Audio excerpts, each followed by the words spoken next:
Blood donation క్యాంపుల్లో చేయకండి, నేరుగా వెళ్ళి ఇవ్వండి అంటారు. లేదా మీరు ఇచ్చిన బ్లడ్ని అమ్ముకుంటారు వాళ్ళు, మీరు బ్లడ్ డొనేషన్ చేయకండి అంటారు మేడం. ఫస్ట్ మీరు అడిగిన క్వశ్చన్కి ఆన్సర్ ఏంటంటే బ్లడ్ అమ్ముకుంటారు అనే వాళ్ళకి, నేనే రక్తదానం చేశాను మేడం, ఎక్కడో క్యాంప్ పెడుతున్నారు, నాకు బ్లడ్ డొనేషన్ చేయాలనిపించి నేను బ్లడ్ డొనేషన్, నేను కేవలం బ్లడ్ మాత్రమే డొనేషన్ చేస్తాను మేడం. మనం బ్లడ్ కలెక్ట్ చేసే బ్యాగ్ ఒక 300 రూపీస్ వాల్యూ ఉంటుంది మేడం. బ్లడ్ కలెక్ట్ చేసే బ్యాగ్ 24/7 ఎప్పుడు కూడా మనం కలెక్ట్ చేసిన బ్యాగ్ ఒక టెంపరేచర్లో దాన్ని ఫ్రిడ్జ్లో మనం ఉంచాలి మేడం. దానికి హెచ్ఐవి హెచ్ఎస్విసి అనే టెస్టులు చేయాలి మేడం. దానికి ఒక ల్యాబ్ సబ్జెక్ట్ ఉండాలి మేడం, దానికి ఒక టెక్నీషియన్స్ ఉండాలి. దీనికి మెయింటెనెన్స్ ఛార్జ్ తీసుకుంటారు మేడం ఎక్కడైనా కూడా. అది ఏ బ్లడ్ బ్యాంక్ అయినా, మనవైనా, రోటరీ అయినా, రెడ్ క్రాస్ అయినా. రెడ్ క్రాస్ అనే బ్లడ్ బ్యాంక్ గవర్నమెంట్ అండర్లో గవర్నమెంట్ బ్లడ్ బ్యాంక్ మేడం. దానికి కూడా ఆ ఛార్జెస్ అమౌంట్ పే చేయాలి మేడం. ఆ ఛార్జెస్ అమౌంట్ బ్లడ్ అమ్ముకోవడం కాదు మేడం. మేమే కాదు, ఏ బ్లడ్ బ్యాంక్ కూడా బ్లడ్ అమ్ముకోవడం అనేది జరగదు మేడం. అదేంటంటే ఇప్పుడు మా దగ్గర సుమారు బ్లడ్ బ్యాంక్లో 12 మంది స్టాఫ్ వర్క్ చేస్తారు మేడం.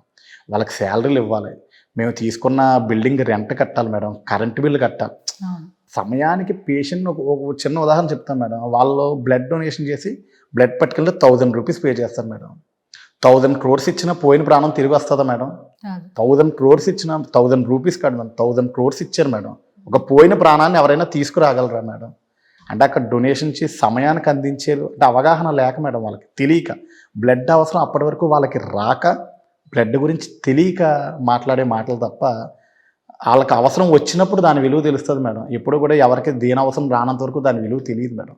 దాని విలువ తెలియాలంటే అవసరం రావాలి, ఆ అవసరం వచ్చినప్పుడు మాత్రమే దాని విలువ తెలుస్తుంది మేడం. ఇంకొకటి చాలామంది అంటుంటారు, మీరు క్యాంపుల్లో డొనేషన్ చేయకండి, నేరుగా వెళ్ళి పేషెంట్కి బ్లడ్ ఇవ్వండి అని. కొంతమంది ఇచ్చే వాళ్ళని కూడా కొంతమంది ఆపుతారు మేడం.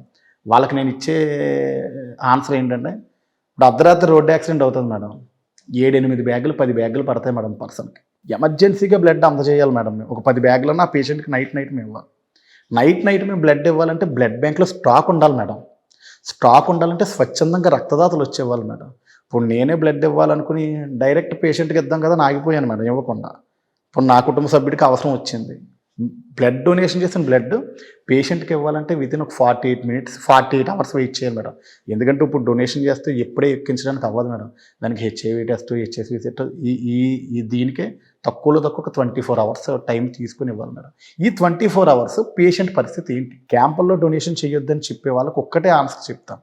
అర్ధరాత్రి అవుతుంది, లేకపోతే ఒక ప్రెగ్నెంట్ లేడీ ఉంటుంది మేడం, తనకు నైట్ నొప్పులు వస్తాయి, సర్జరీ చేయాలంటారు. ప్రెగ్నెంట్ లేడీ 100 మందిలో సుమారు 95 మందికి బ్లడ్ అవసరం అవుతుంది మేడం. ఎవరో ఒక 5గురికి మాత్రమే ఆ బ్లడ్ అవసరం లేకుండా సర్జరీ జరుగుతుంది. 100లో 90 ఏ నైటో నొప్పులు వచ్చి అర్జెంటుగా సర్జరీ చేయాలి, బ్లడ్ తేండి అంటారు. అప్పుడు బ్లడ్ బ్యాంకులో బ్లడ్ లేదు, అప్పుడు ఆ ప్రాణాన్ని ఎవరు కాపాడతారు? నువ్వు ఇవ్వద్దని ఆపుతున్నావు కదా. నువ్వు అవగాహన లేని మాటలు మాట్లాడి రక్తదానం చేసే వాళ్ళని దయచేసి, మా బ్లడ్ బ్యాంకే కాదు, మా ఊరే కాదు, మా జిల్లాయే కాదు, మన రాష్ట్రమే కాదు, ఎక్కడైనా కూడా మేడం బ్లడ్ డొనేషన్ చేసే వాళ్ళని దయచేసి ఎవ్వరూ ఆపకండి. ఆపితే మీరు తెలుసో తెలియకో మీరు చేసిన తప్పు వల్ల ఒక ప్రాణం కానీ పోయినట్టయితే ఆ పాపం మనకే మేడం ఖచ్చితంగా. చాలా బాగా చెప్పారు.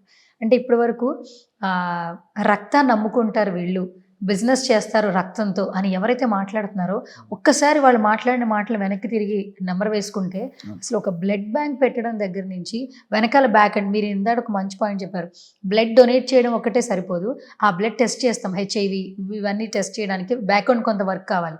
అవన్నీ చేయాలంటే కంపల్సరీ తీసుకోవాల్సిందే. 100% మేడం. వాళ్ళు ఎంతమంది 1000 రూపీస్ పే చేస్తారు మేడం. ఒక బ్యాగ్ పట్టుకెళ్ళాలంటే వాళ్ళ blood donation 1000 rupees bag pay చేస్తారు మేడం. అక్కడ ఆ 1000 రూపీస్ కూడా మాకు మెయింటెనెన్స్కి, కరెంట్ బిల్లు, ఛార్జెస్కి వాటికే సరిపోతుంది. నేను అడిగేది అదే మేడం, వాళ్ళు 1000 రూపీస్కి ఇక్కడ పేషెంట్కి ఇబ్బంది ఉండదు మేడం. పేషెంట్ ఇప్పుడు విమర్శ చేయరు మేడం. బ్లడ్ పట్టుకెళ్ళే వాళ్ళు, బ్లడ్ డొనేషన్ చేసే వాళ్ళు ఎంతో దూర ప్రాంతం నుంచి వచ్చి ప్రాణాన్ని కాపాడాలని వాళ్ళ ఛార్జీల డబ్బులతో వచ్చి వాళ్ళు ప్రాణాన్ని కాపాడడానికి బ్లడ్ ఇస్తారు. ఇక్కడ అవసరం ఉన్న వాళ్ళు, డొనేషన్ చేసిన వాళ్ళు ఇద్దరూ మాట్లాడరు మేడం. ఈ విమర్శ ఎవరు చేస్తారంటే ఖాళీగా కూర్చుని అవగాహన లేక వాళ్ళు విమర్శ చేస్తారు, వాళ్ళని పట్టించుకోకూడదు మేడం. సూపర్, వాళ్ళని పట్టించుకోకూడదు అని అంటాను. సో ఓకే, ఈ సేవా కార్యక్రమాలు చేసే సతీష్ తెలుసు, అసలు ఎవరికి తెలియని సతీష్ తెలుసుకునే ప్రయత్నం చేస్తాం మేమైతే.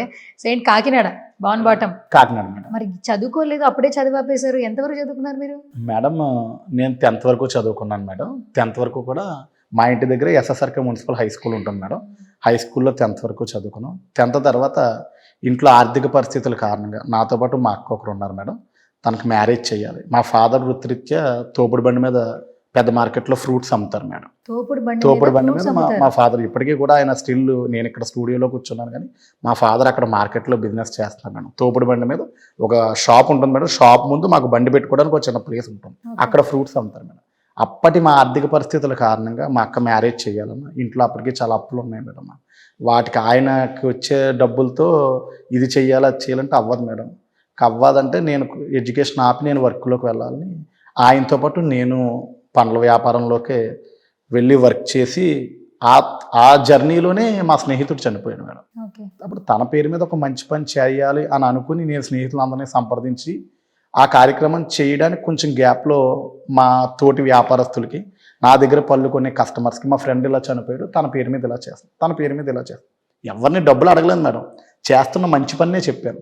అయితే వాళ్ళు ఈ 500 ఉంచు తమ్ముడు, ఈ 1000 రూపాయలు ఉంచి, 200 ఉంచు అని నేను డబ్బులు అడగకుండా ఈ విషయం చెప్తే ఒక 25,000 అమౌంట్ వచ్చింది మేడం. ఇంతకీ మాకు కావాల్సిన 5,000 బడ్జెట్ మేము వేసేసుకున్నాం. 25 మంది ఫ్రెండ్స్ మనిషికి 200 వేసుకోవాలి ఆ రోజు ఆ కార్యక్రమానికి కావాలి. ఎవరైతే ఫ్రెండ్ చనిపోయాడో వాళ్ళ సిస్టర్ని, మదర్ని, ఫాదర్ని తీసుకెళ్ళి కాకినాడలోనే ఒక బ్లైండ్ స్కూల్ ఉంటుంది మేడం, అచ్చంపేట జంక్షన్లో. 86 మంది పిల్లలు ఉంటారు మేడం, పూర్తిగా బ్లైండ్. వాళ్ళకి మంచి భోజనంతో పాటు లిస్ట్ ఇచ్చారు మేడం. మా దగ్గర ఇన్ని డబ్బులు వచ్చినాయి అని మేము వెళ్ళి చెప్తే పిల్లలకు కావాల్సిన నీడీ వస్తువులన్నీ లేడీస్కి చెప్పారు. మదర్ని, ఫాదర్ని, సిస్టర్ని తీసుకెళ్ళి మా ఫ్రెండ్ ఫ్యామిలీతో క్లోజ్ చేశారు. దానికి ఒక 2-3 రోజుల తర్వాత నాకు ఒక ఆలోచన వచ్చిందంటే, మనం ఎవరిని డబ్బులు అడగలేదు, ఇక్కడ అడిగింది ఫ్రెండ్స్ని మాతో కలిసి. వాళ్ళు కామన్గా ఇచ్చారు ఫ్రెండ్ కోసం. మిగతా వాళ్ళందరికీ చెప్పాం ఇలా చేస్తున్నాం అని. వాళ్ళు ఎందుకు డబ్బులు ఇచ్చారు అంటే, మనం ఒక మంచి పని నిస్వార్థంగా చేస్తే చుట్టుప్రక్కల పెద్దల సహాయ సహకారాలు అందిస్తారని ఆలోచన వచ్చి, అప్పుడు చనిపోయిన అబ్బాయిని శ్రీ అని పిలిచేవాళ్ళం. మన యూత్ ఏం పెడదాం ఇంకా దీనికి యాడింగ్ పేరు అన్నారు.